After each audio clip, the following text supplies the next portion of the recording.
कि बीजेपी हमेशा EBC, OBC, ST, SC और संविधान के विरोधी है। वो देश में अमन नहीं चाहते, वो विकास पे बात नहीं करते, वो टेरिफ पर बात नहीं करते, वो किसान पे बात नहीं करते, वो रोजगार पे बात नहीं करते, वो डॉलर पे बात नहीं करता, वो रुपया की गिरावट पे बात नहीं करता, वो शेयर पर बात नहीं करता है, वो एमएसपी पे बात नहीं करता है, वो जाली नोट पे बात नहीं करेगा, नोटबंदी पे बात नहीं करेगा, पुलवामा पे बात नहीं करेगा। अच्छा एक बात बताइए, कोई भी पार्टी विचार से चलती है, जो भी लीडरशिप तय करता है वो निश्चित रूप से जो कांग्रेस की आइडियोलॉजी है, आइडेंटिटी है, उसी रास्ते उनको चलना है, उसी कर्तव्यों के पथ पे चलना है। कोई क्षेत्रीय पार्टी तो है नहीं। और एक संदेश जो राहुल गांधी ने लगातार जो बात वो कह रहे हैं या हम लोग की जो सोच है, मैंने शुरू से कहा, सदन में भी कहा कि बीजेपी हमेशा ईबीसी, ओबीसी, एसटी, एससी और संविधान के विरोधी है। वो देश में अमन नहीं चाहते, वो विकास पे बात नहीं करते, वो टेरिफ पर बात नहीं करते, वो किसान पे बात नहीं करते, वो रोजगार पे बात नहीं करते, वो डॉलर पे बात नहीं करता, वो रुपया की गिरावट पे बात नहीं करता, वो शेयर पर बात नहीं करता है, वो एमएसपी पे बात नहीं करता है, वो जाली नोट पे बात नहीं करेगा, नोटबंदी पे बात नहीं करेगा, पुलवामा पे बात नहीं करेगा। कभी मंडल के खिलाफ वो हो जाते हैं, कभी वो आरक्षण के खिलाफ हो जाते हैं। सिंबल है कि हम अधिक से अधिक कैसे ईबीसी, ओबीसी को इन्वॉल्व करें, उसके नेतृत्व को कैसे आगे बढ़ाया जाए। तो एक मजबूत नेतृत्व उन्होंने, और विधायक रहे 2 बार, उनके पिताजी सिद्धेश्वर बाबू लंबे समय से कांग्रेस के मिनिस्टर रहे हैं। तो हर व्यक्ति की अपने क्षमता के अनुसार काम करते हैं। अखिलेश बाबू ने अच्छा काम किया, कांग्रेस में जितनी जिम्मेदारी दी गई, पदयात्रा किया, सारे चीजें की, उसके बाद नई जिम्मेदारी के साथ आई, उससे और बेहतर करेंगे। तो दोनों में बेसिक फर्क क्या देखते हैं? नहीं, अब ये हम ज्योतिष हैं या हमें ये फर्क करने के लिए बैठे हैं, विवेचना करने के लिए? कांग्रेस की आइडियोलॉजी के साथ सब चलता है।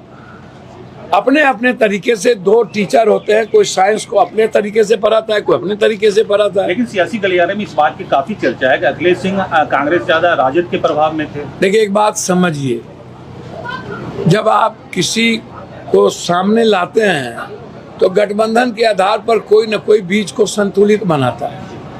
अखिलेश सिंह जी ने संतुलन करने की कोशिश की, अब वो नहीं रहे तो अब हमें नई चुनौती के साथ काम करना है। तो अब हम गाली दें अखिलेश सिंह जी को? आरजेडी से कोई प्रभाव नहीं भैया, आप कांग्रेस के थे तो कांग्रेस के लिए काम कर रहे थे ना, कांग्रेस मजबूत करने के लिए न कोई काम कर रहा था। अब निश्चित रूप से किसी का व्यक्तिगत रिश्ता लालू यादव से अखिलेश सिंह का अच्छा हो सकता है, और था भी, है भी, और मुझे रहता है कि व्यक्तिगत रिश्ता सबका अपना अपना रहता है, लेकिन जरूरी नहीं है कि तेजस्वी के साथ अखिलेश सिंह का रिश्ता अच्छा हो। कांग्रेस के लिए यदि किसी गठबंधन के लिए काम करना तो अलग है, और करना भी चाहिए। ये अचानक बिहार में कन्हैया कुमार की सक्रियता बढ़ गई, क्या इससे कांग्रेस को? अच्छा एक बात बताइए, मैंने पहले भी कहा कि हर व्यक्ति की अपनी एक जिम्मेदारी है। किसी को कोई मदद किया जाता है, किसी का कोई रास्ता होता है। एक दायित्व के साथ हर आदमी काम करता है संगठन को मजबूत करने के लिए। मैं पहले भी कह चुका हूं, फिर कह रहा हूं कि बिहार और हिंदी पट्टी एक ऐसा स्टेट है जहां किसी न किसी एक जाति का समूह या एक जाति का सपोर्ट नहीं होता है तो बिहार में लीडरशिप बहुत दिक्कत होती है। कोई भी आप उठा करके देख लीजिए, सर क्या जाति के आधार पर बिहार की राजनीति वो आप देखिए। सर एक बात, लेकिन बात तो है कि कन्हैया को लेकर आरजेडी भी कोई उत्साह नहीं है। क्या कन्हैया कुमार भैया किसमें उत्साह नहीं, ये सब नहीं। पार्टी को मजबूत करने के लिए ना चर्चा है, पार्टी की मजबूत, कौन किससे उत्साह है, कौन किससे नहीं है। क्षेत्रीय पार्टी का कांग्रेस पार्टी से क्या लेना, कांग्रेस पार्टी का क्षेत्रीय पार्टी से संगठन में क्या लेना देना।